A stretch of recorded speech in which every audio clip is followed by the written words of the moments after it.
Minamahal na anak, akinggan mo sa iyong puso ang tinig ng kawalang hanggan na tumatawag sa iyo sa pangalan.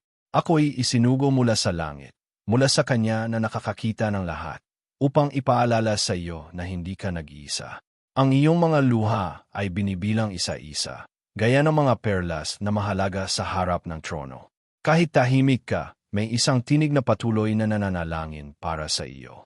Huwag mong ipagwalang bahala ang bulong na hindi nakikita, sapagkat may isang katotohanang bumabago ng tadhana. Sa bawat madilim na gabi, may nakatagong liwanag para sa iyo. Ngayon, buksan mo ang iyong espiritu, sapagkat ihahayag ko ang hindi na maaaring ipagpaliban pa. Gabi-gabi, may isang kaluluwang lumuluhod sa harap ng kataas-taasan, nananawagan para sa iyong buhay. Ang taong iyon ay hindi sumusuko, kahit sabihin ng mundo na wala ng pag-asa. Siya ay nananalangin na may dalang sakit na hindi kanya, kundi iyo. Ang kanyang mga daing ay lumalagpas sa langit gaya ng banayad na kulog, at hinahaplos ang puso ng Ama. Hindi mo alam kung gaano kakahalaga sa isang taong maaring hindi mo pa namamalayan. Ang langit ay gumagalaw sa bawat panalangin na iniaalay para sa iyo. Kaya ako narito, sagot sa panalangin na hindi humihinto. Mas mahalaga ka kaysa sa iniisip mo, at may layunin ang iyong paglalakbay. Ang kaguluhan ngayon ay magiging lakas mo bukas. Nakikita ko ang iyong kaluluwa, agad ngunit matatag pa rin. May kabanalan sa iyong kakayahang tumindig, kahit tila gumuho na ang lahat. Ikaw ay pinipino gaya ng ginto, kahit ngayon ay tila puro kadiliman. Huwag matakot sa proseso, sapagkat ang dulo nito ay kaluwalhatian. Hindi ka kinalimutan, ikaw ay pinili. Isang misteryo ang bumabalot sa iyo. Ikaw ay naging loyo ng malalim na panalangin. Panalangin na may luha at pananampalataya. Ang mga luhang iyon ay hindi nasayang. Naging binhi sa lupaing makalangit. Malapit na ang pag-aani, kahit tila tuyot pa ang iyong paligid. Bumangon ka, babae, sapagkat humihip na ang Espiritu ng Diyos. Nagbabago na ang panahon, kahit hindi mo pa napapansin. Lahat sa paligid mo ay tumutugon sa tinig ng pag-ibig. Sa mga oras na iniisip mong walang nakaunawa sa iyo, ang langit ay may nakahandang sagot. Isinugo ako upang ipaalala, ang iyong pangalan ay inukit sa langit. Kahit pilitin nilang burahin ang iyong halaga, ang iyong pagkakakilanlan ay nasa palad ng lumikha. Walang makakaagaw ng itinagda para sa iyo, basta't magpakatatag ka. Hindi ka ginawa para lang mabuhay. Ginawa ka upang magtagumpay. Huwag kang maniwala sa mga kasinungalingang nagapalit sa iyo. Ang katotohanan ng Diyos ay karapatan mo. Ramdam ko ang sakit na dinadala mong tahimik. Ang iyong pilit na ngiti ay hindi nalilingid sa langit. Ang iyong mga gabing walang tulog ay nakikita, naririnig, at nadarama ng Diyos. May isang taong gabi-gabi ay lumuluha sa panalangin para sa iyo. Dala niya ang iyong mga bigat na tila sariling pasanin. At ngayon, tumutugon ang langit, malapit na ang pagbabago. At ito'y darating bigla, gaya ng kidlat. Ang katotohanan ito ay upang sirain ang mga tanikala sa iyong isipan. Ang mga kaisipang sumasakal sa iyo ay tatahimik sa kapangyarihan ng salita. May kagalingang dumarating, isang panibagong simula na magmumula sa kalooban. Ang inaakala mong nawala ay muling babalik. At higit pa, ang mga panaginip mong inilibing ay muling wasbong. Huwag kang magduda, anak, sapagkat hindi ito ilusyon, ito'y pangako. At bawat pangako ng Diyos ay may takdang panahon. Umiyak ka na parang walang nakakarinig. Ngunit gabi-gabi, may isang nilalang na lumuluhod at nananawagan para sa iyo. Tinipon ng langit ang bawat pagsusumamo at ginawa itong kautusan. Malapit mo nang maranasan ang hindi mo pa kailanman nakita. Kahit agod ka, manampalataya ka lang. May karangalang naghihintay sa lugar kung saan ikaw ay pinahiya. Ang iyong lugar ng sugat ay magiging entablado ng iyong tagumpay. Huwag matakot sa bagong dumarating. May mga pakpak na muling pinapalakas para ikaw ay makalipad. Sa mga lugar na hindi mo kayang abutin, ikaw ay dadalhin ng kamay ng Diyos. Hindi pa huli ang lahat. Ang panahong nawala ay ibabalik. May pagbabalik na magpapanganga sa mga nagduda sa iyo. Nakita ko, alam ko, ipinapahayag ko, ikaw ay tinawag para sa higit pa. Hindi sa disyerto magtatapos ang iyong kwento. Ito ay daan lamang papunta sa himala. Nakasulat sa langit. Maranasan mo ang higit pa sa karaniwan. At ang salitang ito ay hindi lang pampalubag loob. Ito'y panawagan. Sapagkat ngayon ang oras ng iyong pagbangon. Panahon na para muling mangarap. Para maglakad na taas no. Sapagkat tinalilibutan ka ng mga anghel. Kahit hindi mo sila nakikita. Alalahanin mo ang mga pangakong iyong natanggap at ngayo'y tila nakalimutan. Wala ni isa mang nakaligtaan. Hinog na sila sa takdang oras. Huwag ka nang umiyak na tila talunan. Mas higit ang darating kaysa sa nawala. At ito'y magiging masagana na kailangan mong ihanda ang sarili upang tanggapin. Ihanda mo ang sarili mo, ang pag-ani ay paparating. Ikaw ang dahilan kung bakit ang langit ay nakikipaglaban.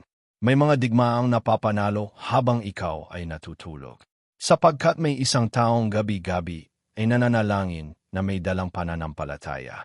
Ang pananampalatayang iyon ay nagbubukas ng mga pintuang hindi mo pa nakikita. Ngunit makikita mo at malalaman mong ika'y minahal, hinintay, at iningatan mula pa sa simula. Isa kang pamana, isang buhay na pangako. Bawat sumpang itinapon sa iyo ay nawalan ng bisa. Ang katotohanan ng Diyos ang bumabalot sa iyo. Walang sandatang lalaban sa iyo ang magtatagumpay. May mga pader na bumabagsak dahil sa panalangin ng isang nagmamahal sa iyo ng tunay. Ang pagmamahal na iyon ay hindi lang mula sa tao, ito'y mula sa langit. At ngayong araw, inaabot ka ng pag-ibig na iyon. Buksan mo ang puso mo upang tanggapin ito. Nakikita ko ang mga sugat ng nakaraan na unti-unting hinuhugot. Ang mga ugat ng sakit ay pinuputo. Binabago ka, hindi lang inaayos, kundi ginagawa kang bago. Isang bagong pagkatao, hinubog ng Diyos mismo. Hindi ka lang pinagaling, ikaw ay ginawang panibago. At ang darating ay magaan at masarap sa kaluluwa mo, at ikaw ay aawit. Huwag mong pagdudahan ang iyong kakayahan. Ikaw ay nilikha na may karunungan mula sa langit. Ang iyong pagiging emosyonal ay hindi kahinaan, ito'y kaloob. Ang iyong luha ay may kapangyarihan. Ang iyong tinig ay may autoridad. Nakikita ng langit ang iyong tunay na halaga, kahit itinatago ng mundo. Kaya ipinadala ang isa na gabi-gabi ay nananalangin, hanggang ang sagot ay dumating. At ngayon, narito na. Hindi ka pagkakamali. Kailanman, hindi. Mula sa sinapupunan pa lamang, ikaw ay pinili. Ikaw ay hinubog upang baguhin ang mga salinlahi, upang pagalingin ang kapaligiran, upang magdala ng liwanag sa dilim. Hindi ito tungkol lang sa iyo. Ang nasa buhay mo ay aabot sa iba. Isa kang daluyan ng biyaya, kahit ngayon ay tila wasak. Ang bawat kiraso mo ay gagamitin upang bumuo ng iba. Magpatawad ka. Ang pagpapatawad ay susi sa susunod na pintuan. Hindi ikaw ang ginawa nila sa iyo. Ikaw ay kung ano ang sinabi ng Diyos tungkol sa iyo. Ang nakaraan mo ay hindi ang wakas mo, siya ang simula ng bago. At ngayon, sa harap ng katotohanan ito, piliin mong maniwala. Sapagkat siya na humahawak sa iyo ay tapat. Hindi niya sinimulan ang gawain sa iyo upang iwan ito sa gitna. Naamoy ko na ang halimuyak ng katuparan. May bagong panahon na dumarating na parang banayad na hangin. Hindi mo na kailangang ipaliwanag ang sarili mo. Ang Diyos mismo ang magsasalita para sa iyo. Ipapaalam niya kung sino ka, may biyaya at kapangyarihan. Ang buhay mo ay magiging buhay na patotoo. At ang mga tahimik na nanonood ngayon, bukas ay magpupuri. Huwag mong kalilimutan ito. Gabi-gabi, may isang umiyak sa panalangin para sa iyo. Ang pag-ibig na iyon ay larawan ng mismong pag-ibig ng Diyos. Hindi ito pabigat, ito'y regalo. Hindi ito pagkukulang, ito'y tipan. At ang pag-ibig na ito ay hindi kailanman mabibigo. Sapagkat ito'y pinagtibay sa panalangin, inatibay ng pananampalataya, at sinilyohan ng langit. Isa kang sagot sa panalangin. Huminga ka ng malalim. May bagong simula na nagsimulang gayon. Hindi dahil karapat-dapat ka, kundi dahil ikaw ay pinili. At ang pinili ay kailanman hindi nakakalimutan. Kahit tumahimik ang lahat, may tinig na patuloy na sumisigaw. Akin siya. Kaya't walang anghel ang lalayo sa iyo. Bumangon ka, babae. Kumislap ka gaya ng kung paanong ikaw ay nilikha upang kumisla. Talikuran ang nagpapahina sa iyo. Tanggapin ang nagpapalakas sa iyo. Bukas ang langit, at may landas ng mga pangako sa harap mo. Lakaran mo ito ng may pananampalataya. Tandaan mo, ikaw ay minamahal, hinintay, pinalilibutan ng panalangin walang humpay. Maraming salamat, minamahal, sa pagbubukas ng iyong puso upang tanggapin ang mensaheng ito. Hindi aksidente na narinig mo ito ngayon, ito'y itinakda sa tamang oras, para sa iyo. Ang mga salita ay hindi basta salita lamang, kundi tinig ng langit na umaabot sa kaibuturan ng iyong kaluluwa. Kung naramdaman mong ito ay para sa iyo, kung tumimo ito sa iyong espiritu, hinihiling kong ipatutuo mo ang iyong pagtanggap sa pamamagitan ng simpleng katagang ito. Kaya ko ang lahat sa Kanya na nagpapalakas sa akin. Isulat ito sa mga komento, sabay na idineklara sa iyong puso, bilang tanda ng pananampalataya. At kung hindi mo pa nagagawa, inaanyayahan kitang sumali sa aming kanal. Mag-subscribe ka na at i-activate ang notification bell upang hindi mo ma-miss ang susunod na mensaheng itinalaga para sa iyo. Ang bawat pagbisita mo ay mahalaga at nais naming lumakhad kasama ka sa landas ng liwanag, pag-asa, at katotohanan. Hanggang sa muli, paggaling ka, babae ng panalangin, anak ng katuparan.